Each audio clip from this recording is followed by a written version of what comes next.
Villanova et ses amis. On voulait tous te connaître. Enchanté. Tu as pris une de nos femmes. J'ignorais.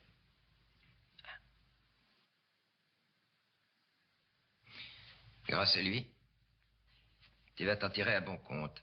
Tu quittes la ville. C'est défendu d'essayer de faire sortir un ami de prison? C'est défendu de nous gêner. T'as pas à discuter. Tu quittes la ville dans 1 heure. Et dans cette ville, je me sens très bien.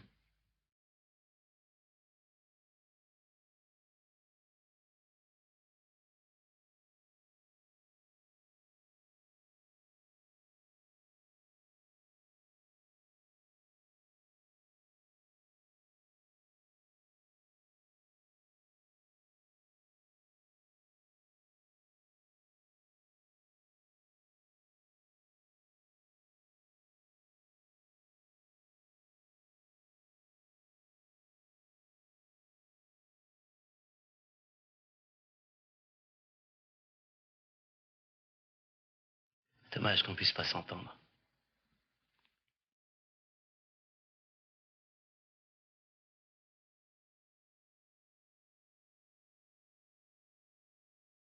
Bouge pas.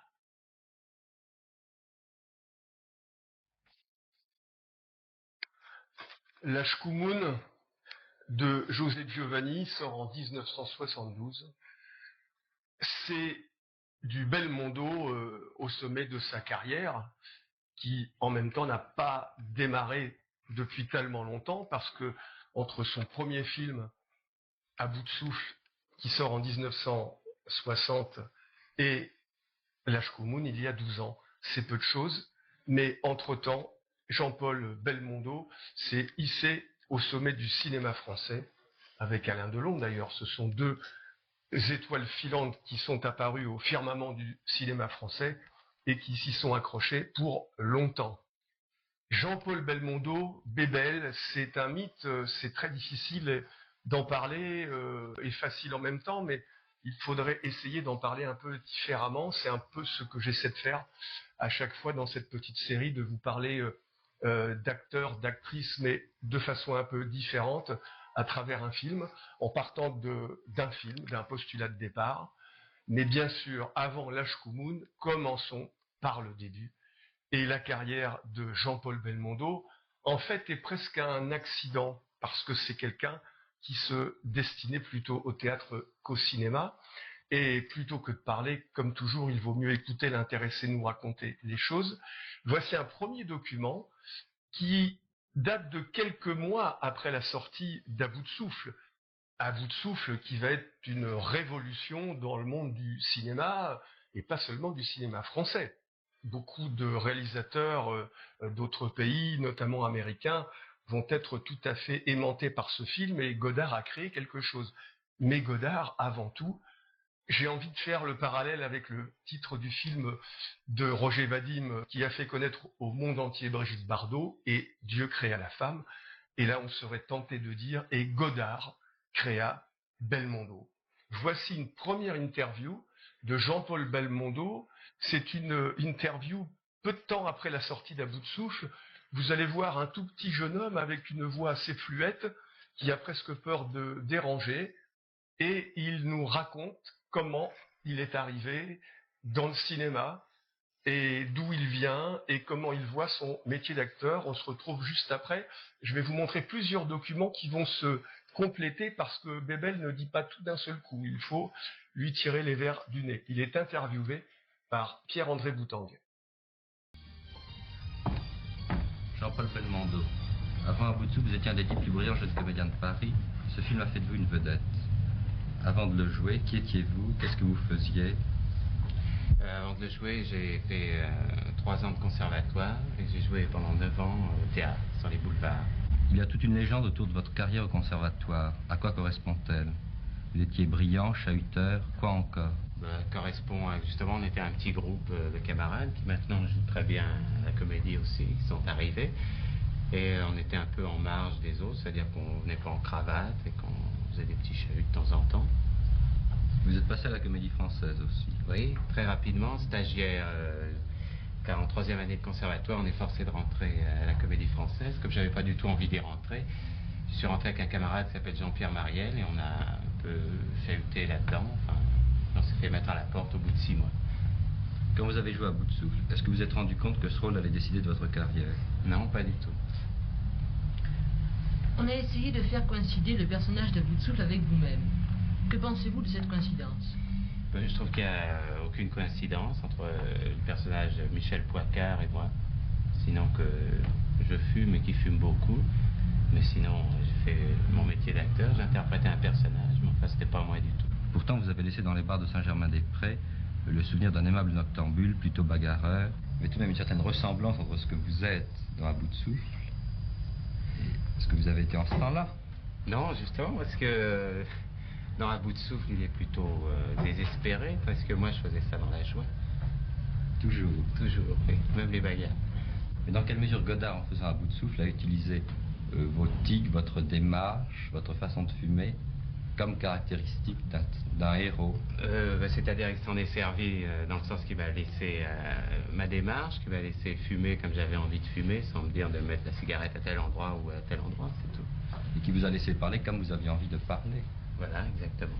Donc le personnage que vous êtes dans À Bout de Souffle, en tant que héros, est un peu ce que vous êtes vous-même. Non. Plus qu'une invention de Godard. Autant. Mais non, c'est un travail à deux, quoi. Mais c'est pas spécialement, justement, moi. Enfin, le métier d'acteur, justement, c'est de représenter. Il a exploité plutôt, peut-être, mes tics d'acteur que ce que je suis, moi. Dans À Bout de Souffle, vous incarnez un personnage à la Humphrey Bogart. Puis des gens vous ont comparé à James Dean. Et s'il y avait un acteur que vous admirez particulièrement ou à qui vous pourriez ressembler, qui imaginez-vous? C'est-à-dire, je n'imagine pas, mais il y a un acteur que j'admire beaucoup, c'est Michel Simon. Est-ce que vous êtes capable de l'imiter? Écoutez, mon jeune ami, ce n'est plus de mon âge. Et puis, écoutez, vous commencez à me fatiguer avec votre jeunesse. Maintenant, je vais rentrer chez moi. La jeunesse, il n'y a pas que ça tout de même, non?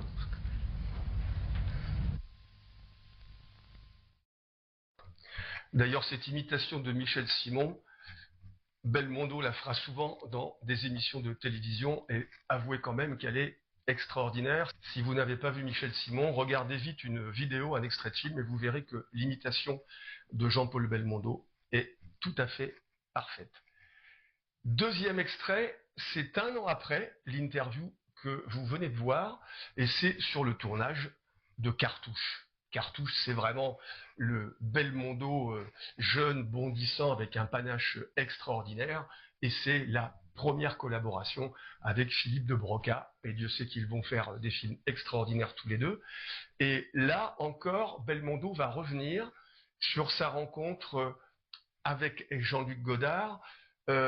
Jean-Paul Belmondo, il faut le savoir, a habité, dès qu'il a quitté la maison de ses parents, Saint-Germain-des-Prés. Il est resté fidèle à Saint-Germain-des-Prés.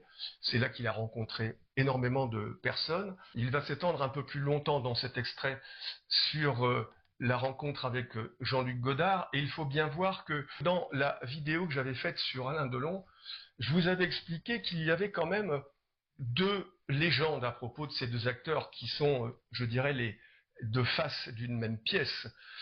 Pendant 30 ans, ils ont incarné presque à eux seuls le cinéma français. C'était une course constante entre ces 2 acteurs extraordinaires, entre ces 2 stars. Mais finalement, les images qui se dégageaient d'eux était assez fausse. On nous présentait Delon assez froid, aristocratique, et Belmondo plus gouailleur, enfant du peuple. Non, c'est exactement le contraire, puisque Belmondo, c'est plutôt le fils de famille. Son père est un grand sculpteur, il a été élevé par des parents qu'il aimait. Malheureusement, Alain Delon n'a pas eu du tout cette vie-là. Il a été un enfant solitaire, ses parents se sont séparés très jeunes, il a eu une enfance très difficile. À 17 ans, quand Belmondo prend un appartement pour vivre sa vie à Saint-Germain-des-Prés, au même âge, Alain Delon s'engage pour aller combattre en Indochine. C'est pas du tout la même vie. Donc il faut bien remettre les choses à leur place. L'homme du peuple, c'est Alain Delon, c'est pas du tout Belmondo.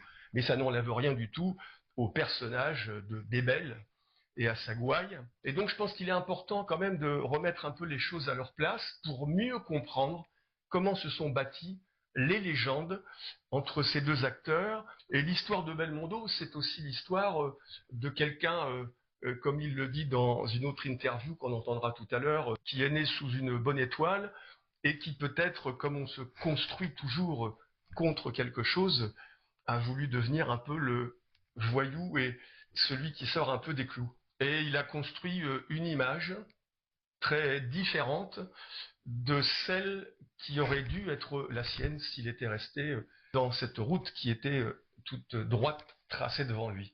On retrouve tout de suite Jean-Paul Belmondo interviewé pendant le tournage de Cartouche. Au conservatoire, je jouais les rôles comiques. Et après, ça a changé, mais au conservatoire, j'étais parti jouer les Fourberies de Scapin, du Feydeau.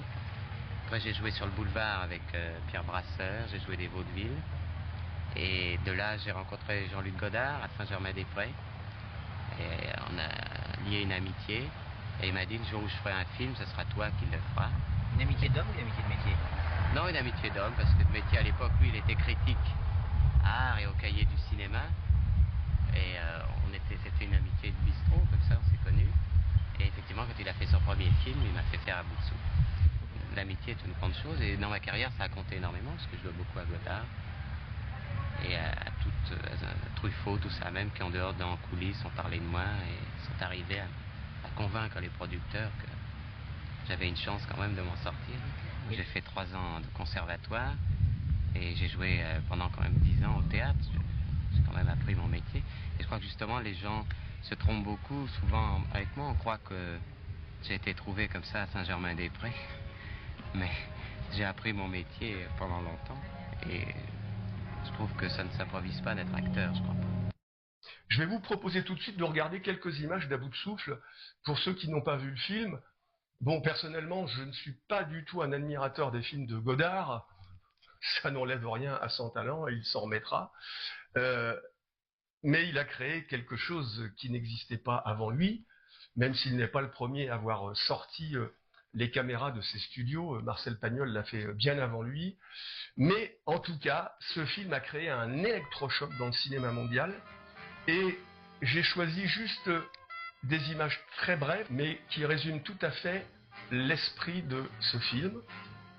Et après, on va se retrouver avec Jean-Paul Belmondo, regarder quelques extraits d'À bout de souffle avec Jean-Paul Belmondo et Gene Seberg.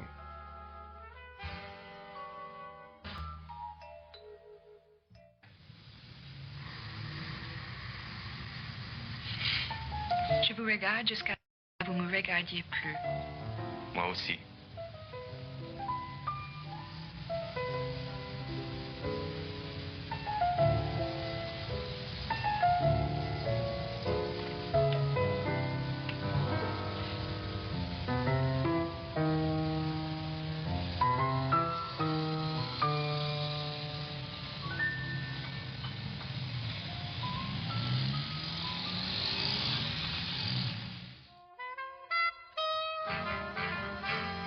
Alors pour en finir avec les débuts de Belmondo, mais je me suis vraiment attaché à bien choisir des extraits pour expliquer comment cet acteur a explosé d'un seul coup alors qu'il n'était pas du tout destiné à ça.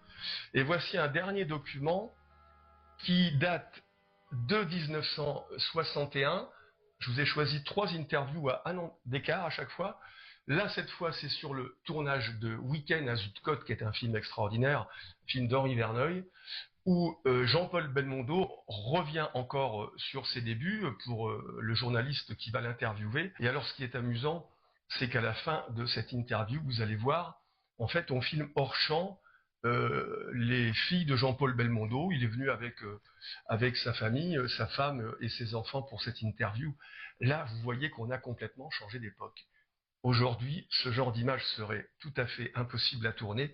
C'est juste pour vous montrer la simplicité qui pouvait régner à cette époque dans cette France de 50 millions d'habitants, bien différente de celle d'aujourd'hui. Donc retrouvons Jean-Paul Belmondo qui s'apprête à tourner Week-end à Zuidcote.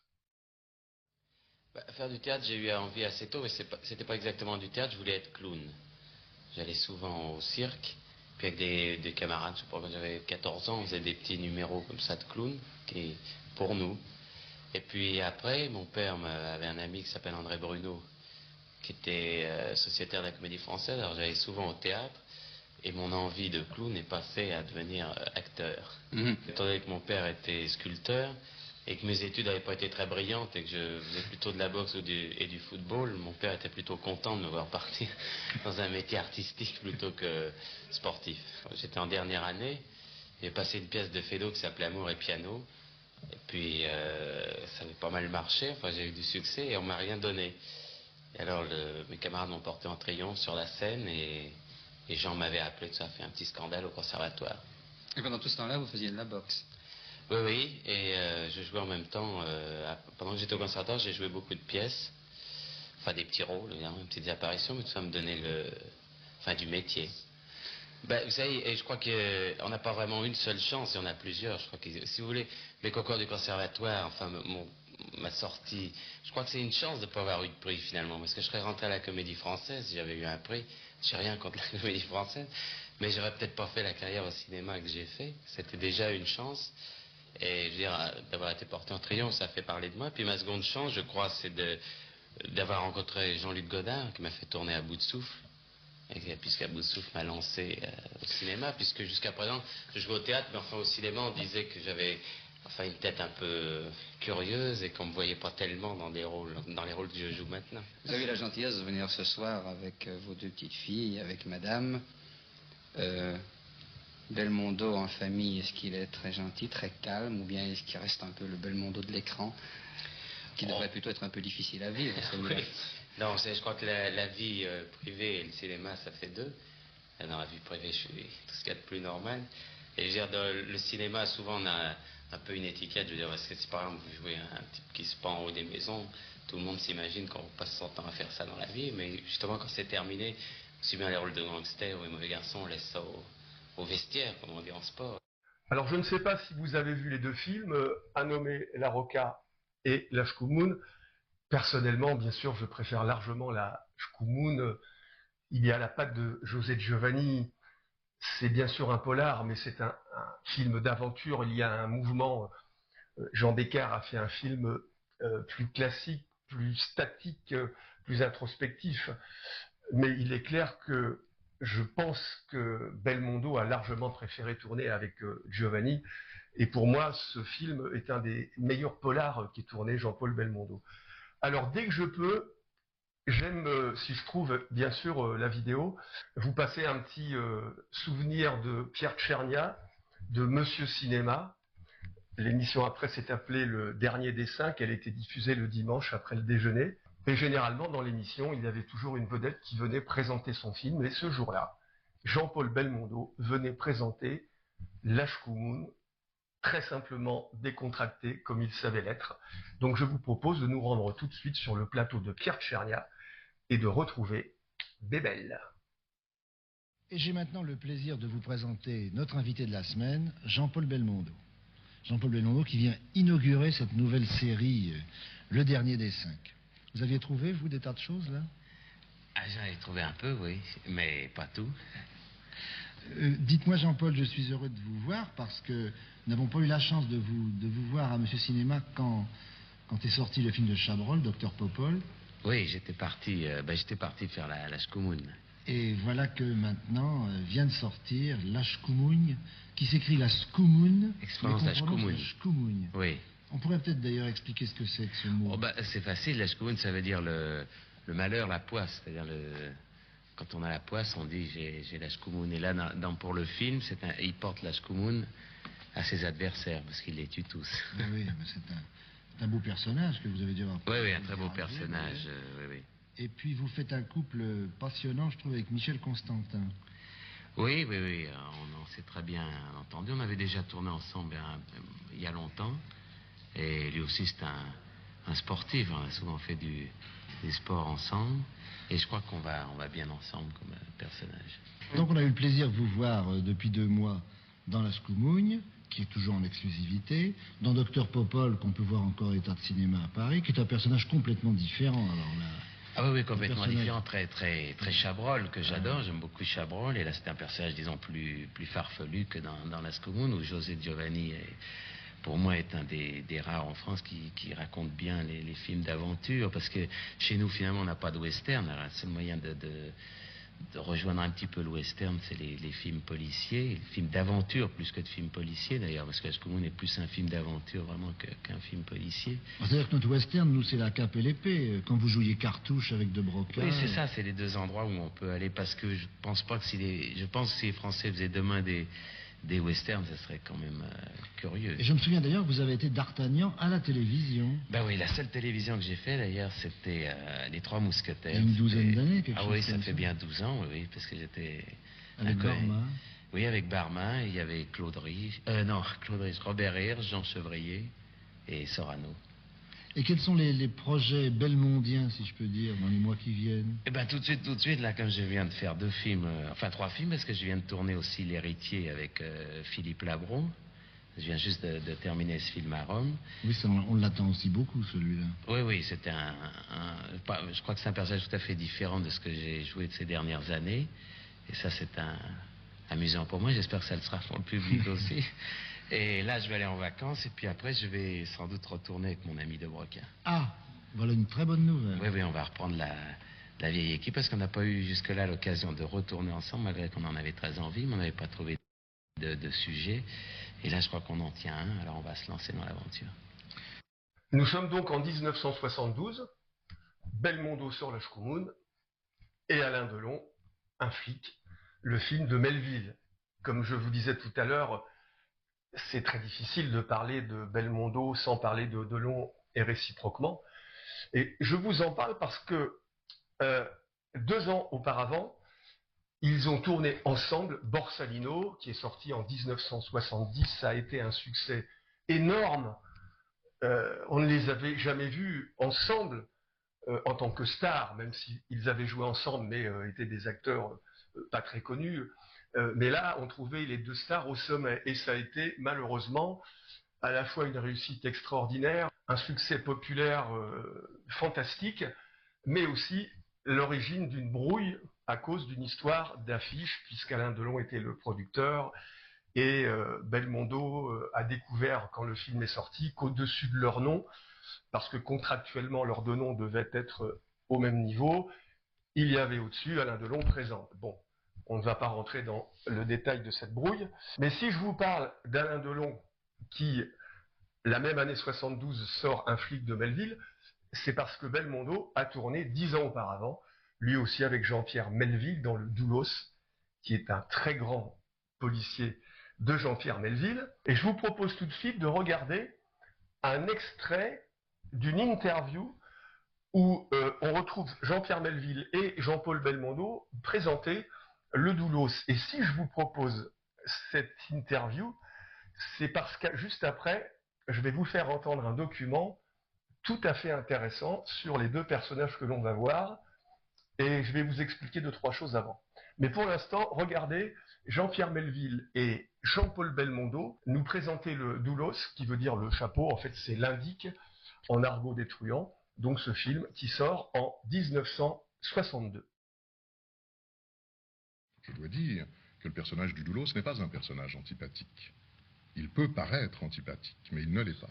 Oui, c'est-à-dire que ça m'est difficile de parler là du personnage du Doulos, parce qu'il y a quand même un petit mystère, je crois qu'il ne faut pas le déflorer.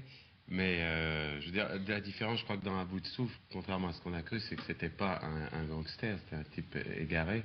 Dans Classe Touriste, c'était un personnage aussi mystérieux comme l'était celui du Doulos, mais le Doulos, on peut dire, comme on ne peut pas effleurer tout, la différence c'est que c'est un personnage très élégant.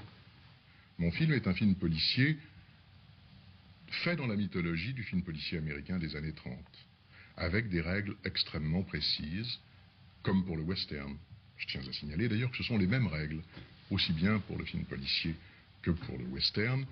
Le héros doit être le plus rapide, le plus intelligent, le plus fort en dernier ressort. Alors je vous ai montré cet extrait parce que c'est là aussi pour rétablir un peu cette fausse image qu'on nous a donnée tellement longtemps de Belmondo et de Delon. Et donc sur les plateaux, on nous a toujours présenté Belmondo, quelqu'un de facile à vivre, très décontracté, qui ne se concentre pas avant, qui est vraiment tout à fait naturel. Et de l'autre côté, Alain Delon, froid, distant, tyrannique, insupportable. En fait, non, c'est pas du tout ça. Alain Delon s'est toujours plié à la volonté des metteurs en scène qui l'ont dirigé, des grands metteurs en scène, parce qu'il savait que c'était pour le bien du film, et il n'était pas du tout la star insupportable qu'on a bien voulu nous présenter. A contrario, Belmondo n'est pas du tout l'acteur rigolard en permanence, qui tourne comme ça, sans avoir rien préparé, et qui tourne en rigolant, et en étant un être tout à fait délicieux.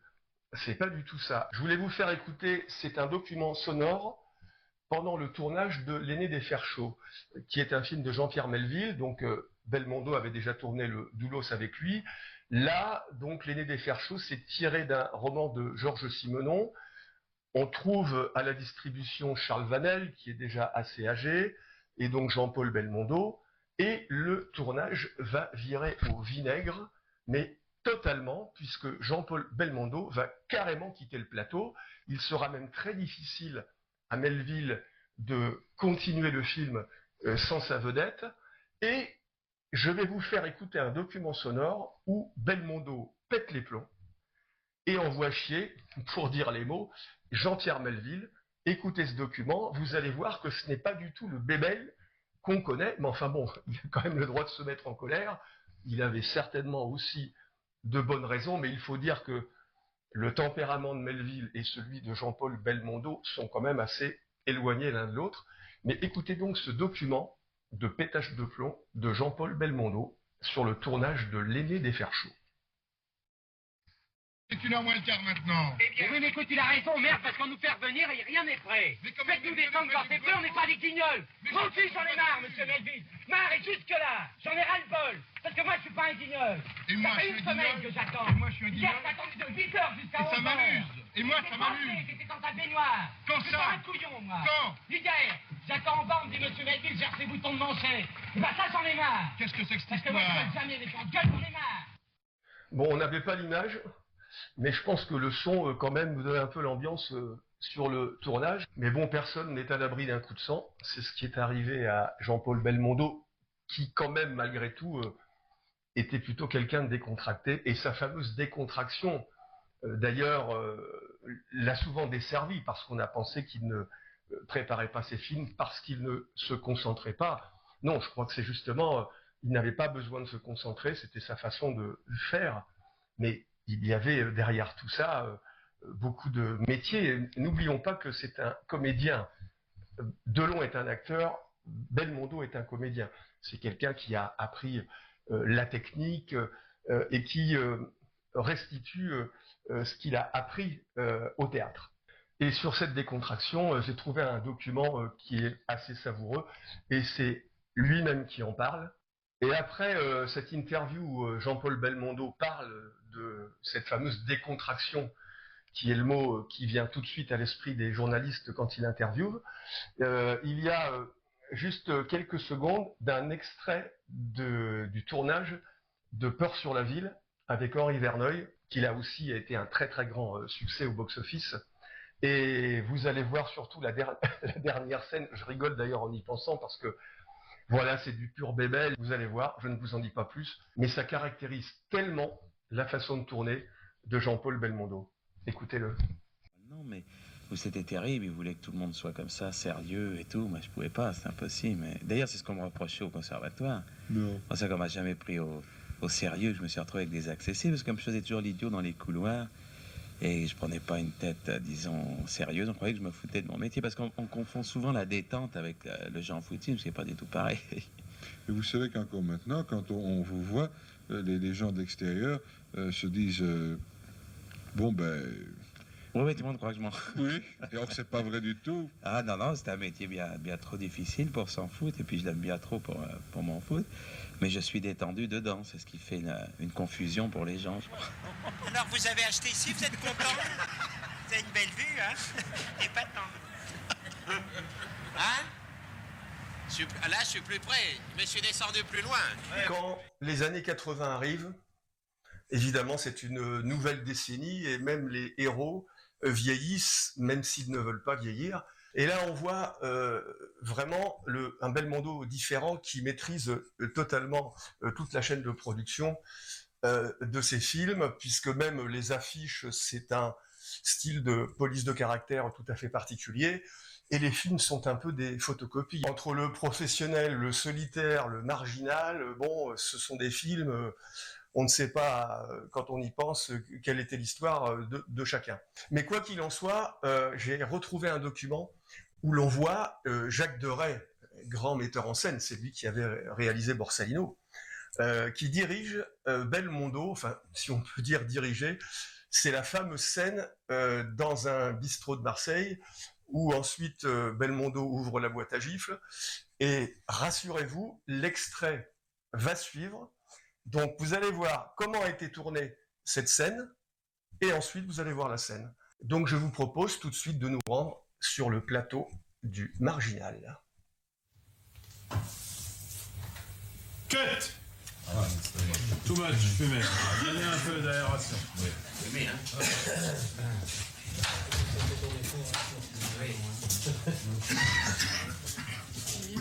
Là.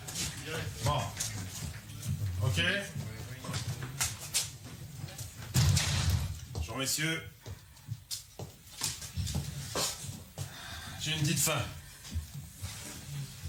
Je suis pressé. Garçon. Bon, le plan commence là.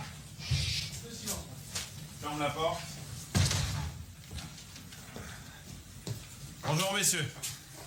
Donc c'est après le bonjour messieurs, après que tu aies regardé les deux acolytes. Bonjour messieurs, ils s'approchent. Bon, j'ai une petite faim, qu'est-ce que je pourrais prendre, garçon? Et Jean-Paul, en attendant, tu prends un œuf, hein, et on crée ce malaise, et au moment où tu prends un œuf, tu... un grand sourire à l'un et à l'autre. Coupe. Voilà, lui, et on fait le point du verre après. Ok. Donc tu prends tout ton temps. Tout le temps, ouais. Parce que quand lui repart, j'avance un petit peu sur toi pour t'isoler complètement, pour créer ce malaise. Bien, on répète une fois avec Jean-Paul et on tourne. C'est fermé ou ouvert? Un petit peu fermé.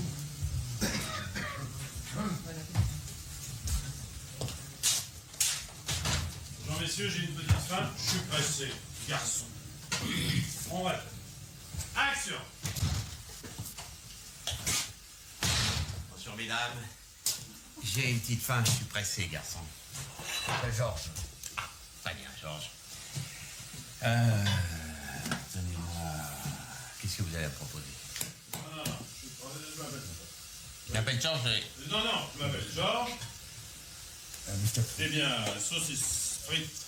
D'accord. J'ai une petite faim, je suis pressé.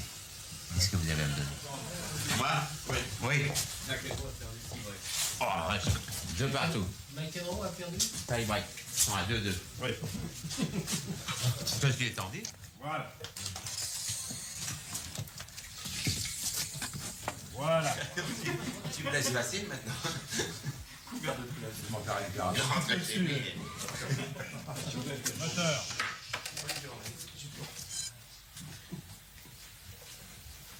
Moteur. Annonce. 400 placés, 3e. Action.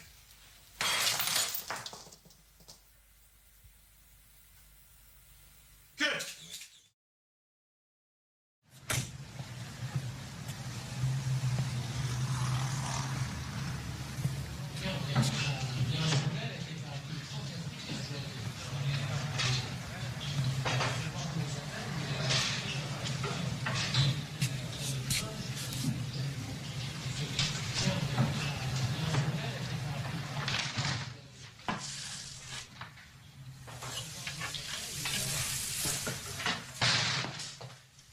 Bonsoir, messieurs.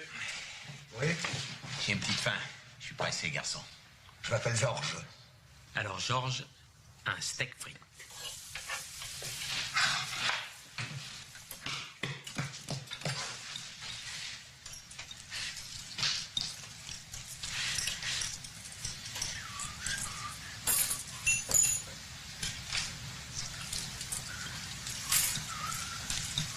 C'est un petit peu de sel.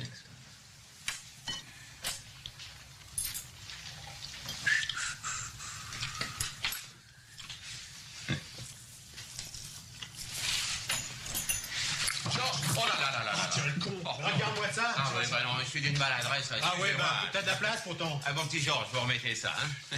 Regarde-moi ça. Ah mais très évidemment. Ça suffit. Non, vous énervez pas. Je sont calme. Je me présente, Jordan. Commissaire Jordan. Peut-être bien les frères Tourian et Tourian, les artistes du couteau, amateurs de jolies femmes. Alors dis donc, il paraît qu'on veut me fourrer à sec. Ben je suis d'accord. Lequel commence?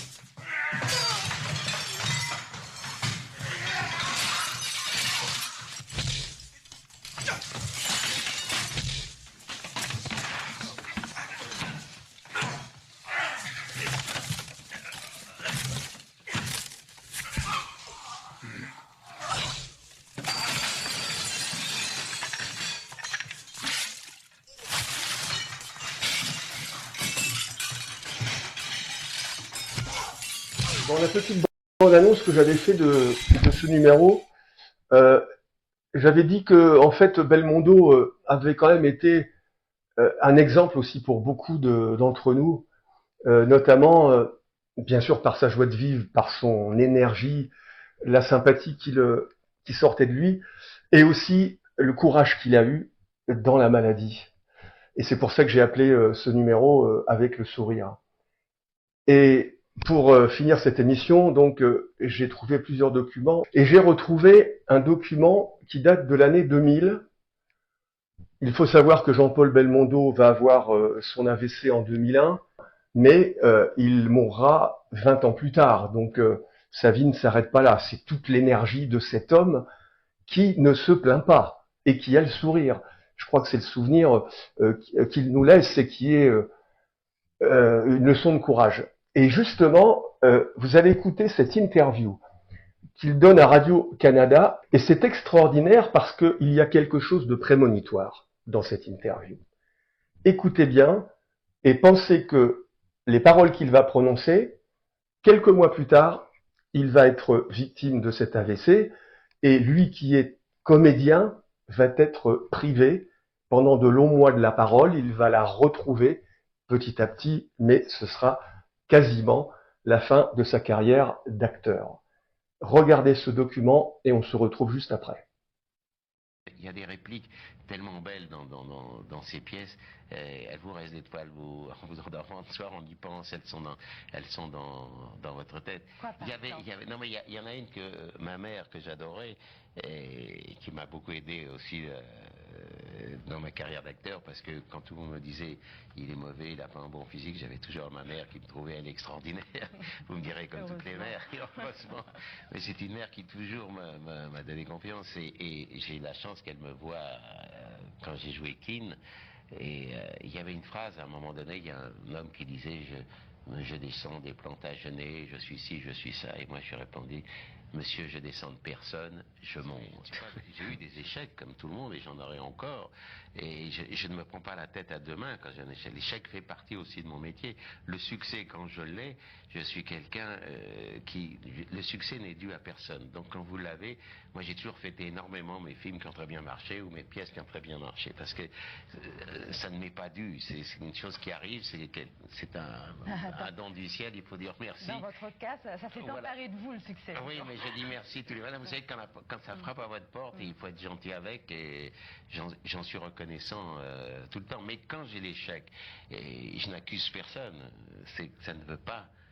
Les gens n'ont pas aimé, je me suis trompé, même si je l'aime toujours, et tu me dis c'est curieux qu'il n'ait pas aimé, mais les gens n'ont pas aimé, il faut l'accepter et reprendre le baluchon, comme on dit, et retourner au combat, et pas se dire c'est une injustice, c'est pas bien, c'est pas... Non, c'est la vie, c'est comme ça, et comme malheureusement il nous arrive aussi des choses dramatiques dans la vie, et il faut savoir les surmonter et les prendre, puisque bon, moi je suis quand même né sur une bonne étoile, mais je suis comme tout le monde, il m'est arrivé des coups durs, mais il faut les accepter, il faut toujours penser aussi que vous savez, il y a tellement de gens qui ont des choses encore plus terribles, il y a toujours plus terrible que ce qui vous arrive, ça a toujours été un peu maladroit, je me suis dit quand j'ai eu des coups durs, et tout, je dis mais il y a pire encore, et bon, et déjà le bon Dieu il m'a mis sous une bonne étoile, donc je pourrais pas me plaindre. Regardez, aujourd'hui si tout s'arrêtait pour moi, j'aurais pas le droit de me plaindre, je me dirais bon ben merci mon Dieu quand même. Avouez quand même qu'il y a quelque chose d'assez troublant dans ces paroles. Et en 2008, donc 7 ans après son AVC, Francis Huster va convaincre Jean-Paul Belmondo de tourner un film, de revenir au cinéma, malgré le handicap qui est le sien. Et franchement, je vais vous parler à cœur ouvert, je trouve que ça a été une erreur. Ce n'est pas du tout le Belmondo qu'on aime, et il y a quelque chose, je trouve, de très impudique dans ce film, même si tout le Gotha du cinéma français s'y est précipité pour tourner avec Belmondo. C'est mon avis, il est tout à fait personnel, et ce n'est pas une vérité pour tout le monde, mais je trouve qu'il y avait beaucoup d'impudeur et de quelque chose d'assez moche dans ce film, qui en plus n'est pas très bon. D'ailleurs, je ne vous en passerai pas d'extrait. Je vais juste vous montrer la réaction d'Alain Delon quand est sorti ce film. Et je crois qu'il n'y a rien à dire de plus. Le film s'appelait Un homme et son chien. Et regardez la réaction d'Alain Delon, c'est pendant une émission sur Canal+, on lui passe un extrait de Belmondo, le magnifique, qui est évidemment très amoindri. Écoutez Alain Delon. Je suis vieux. J'allais mourir alors. Eh oui.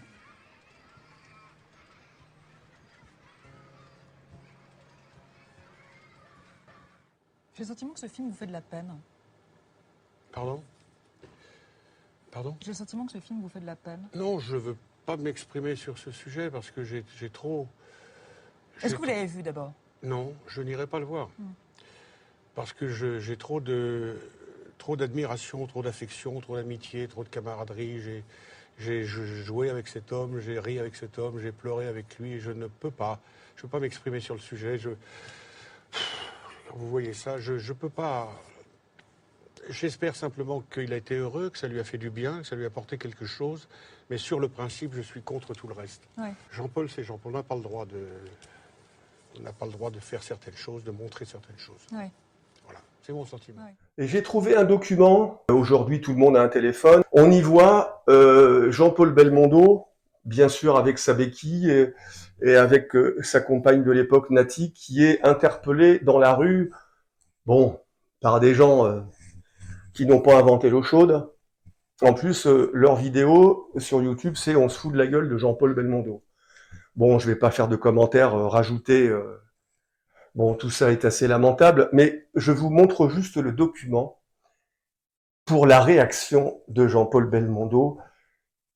S'il y a peu de dignité chez les gens qui l'interpellent, il y en a énormément dans le comportement de Bébel, et je crois que c'est pour ça qu'on l'aime tellement. Il y a des acteurs qui se seraient cachés, qui auraient voulu laisser une image brillante d'eux-mêmes. Non, Belmondo se montre tel qu'il est, et c'est là, je crois, où il est un immense acteur populaire, c'est qu'il est à l'image de son public. Je vous avais déjà dit ça à propos de Jean Gabin, dont Jean-Paul Belmondo est quand même le digne héritier. Il y a chez ces acteurs qui sont extrêmement populaires une qualité, une vertu, quelque chose de rare comme un diamant, c'est qu'ils sont à l'image de leur public, et c'est pour ça que le public vient les voir. Alors regardez ce document, et après, pour rester sur une bonne note et pour finir sur le Bébel qu'on aime, je vous réserve une dernière surprise.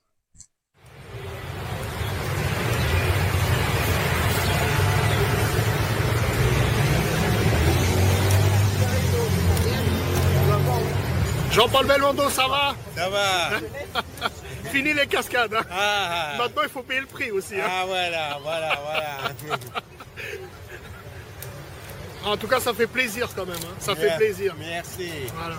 Et votre ami Delon, vous pourrez faire encore un film peut-être, non? Oui.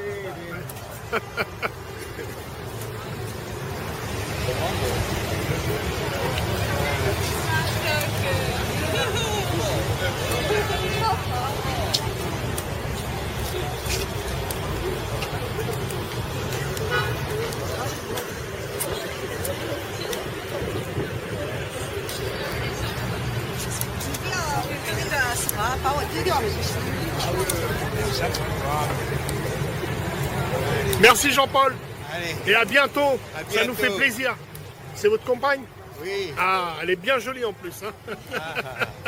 Le chien, il est pas là, non? Il reste à la maison. Oui, voilà. Au revoir, bonne soirée, bonne journée. Au revoir. Et en 2000, un an avant son AVC, Jean-Paul Belmondo va tourner 2 films. Un qu'on peut éviter de voir, c'est malheureusement le dernier qu'il tourne avec Philippe de Broca, Amazon, qui n'est pas vraiment une réussite. Ce n'est plus le bébel des tribulations d'un Chinois en Chine ou de l'homme de Rio. Et il tourne aussi dans le film de Bertrand Blier, Les Acteurs, qui est un film qui réunit tous les plus grands acteurs français. Bon, c'est Bertrand Blier. Les Acteurs est un bon film si on s'intéresse aux acteurs français. C'est un film d'atmosphère, de loufoquerie, tel que l'aime beaucoup Bertrand Blier. Mais il y a eu un making-of, et le making-of est beaucoup plus intéressant que le film. Et dans ce making-of, on voit la scène qu'a tournée Belmondo dans Les Acteurs. Et je crois que c'est vraiment... D'abord, on y voit, bien sûr, la légendaire décontraction de Bébel, vous allez le voir dans le détail. Mais en plus, il y a là aussi quelque chose de prémonitoire dans ce que lui fait jouer Bertrand Blier. Il y a quand même des choses troublantes dans la vie, et le cinéma est aussi quelque chose qui dépasse presque la vie. Là, je parle comme Claude Lelouch, le cinéma, c'est la vie en plus fort, parce que le cinéma ne s'arrête jamais, contrairement à la vie. Et regardez le tournage de cette scène, et ce que va dire Belmondo, ce sont presque des adieux à son public. Et regarde. Elle est belle, la lumière. Tu vas la voir, ta nomination, t'inquiète pas.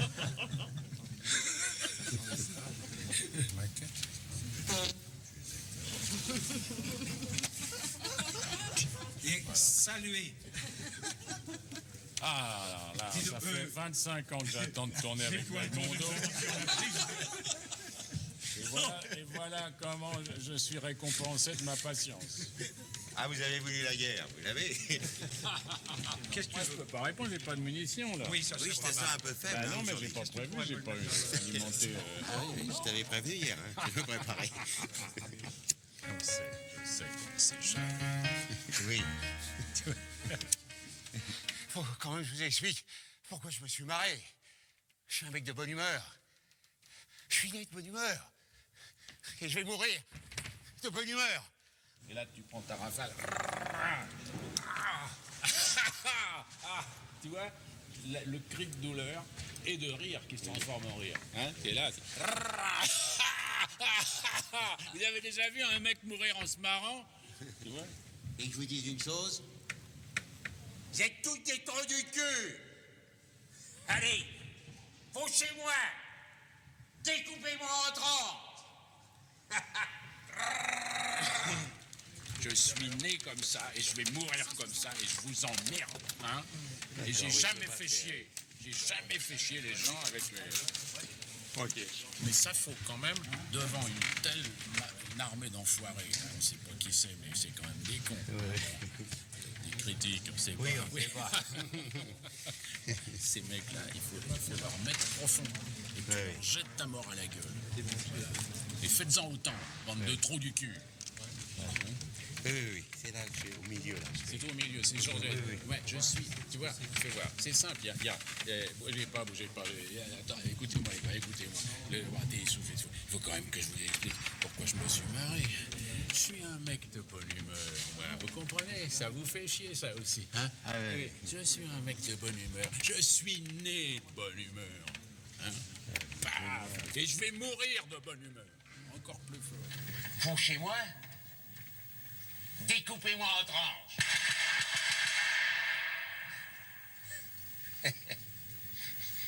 T'as déjà vu ça? Un mec qui meurt en se marrant. Ça, c'est bien. Formidable. Ça. Ah, ouais. Non, puis c'est joli parce qu'elle est conforme à ta légende, à ton jeu, à toutes les choses qu'on retrouve de bout de souffle. Oui. Hein? Très comme ça. Hein? Ouais. On l'attire. Voilà, c'était Bébel, Jean-Paul Belmondo. Il est parti presque en riant. Le film de Bertrand Blier, à mon avis, n'est pas loin de la vérité. Quel panache, quelle joie de vivre, quelle énergie. Il n'y a eu qu'un Bébel, les grandes stars sont uniques. Donc j'espère que cette petite émission vous aura donné envie de revoir des films de Jean-Paul Belmondo, dont La Shkumun, qui est un de mes films préférés. Et pour ceux qui ne connaissaient pas trop bien la vie de Jean-Paul Belmondo, les plus jeunes, peut-être qu'ils auront découvert le personnage que c'était. Et là encore, comme Lino Ventura, quelle épopée, quelle histoire, quelle ascension, c'est incroyable. C'était des personnages qui n'étaient pas nés, je dirais, pour avoir une telle trajectoire. Et c'est, je crois, le mystère du cinéma. Il y a des gens qui sont faits pour l'écran, et Jean-Paul Belmondo, qui se pensait homme de théâtre, il est revenu d'ailleurs au théâtre passé ses 60 ans, mais c'était quand même un comédien né pour le cinéma. Donc je vous laisse, et je vous souhaite de regarder de bons films avec Jean-Paul Belmondo. Jean-Paul Belmondo, avec le sourire, alors essayons de le garder, faisons comme lui, et je vous dis à bientôt, avec le sourire.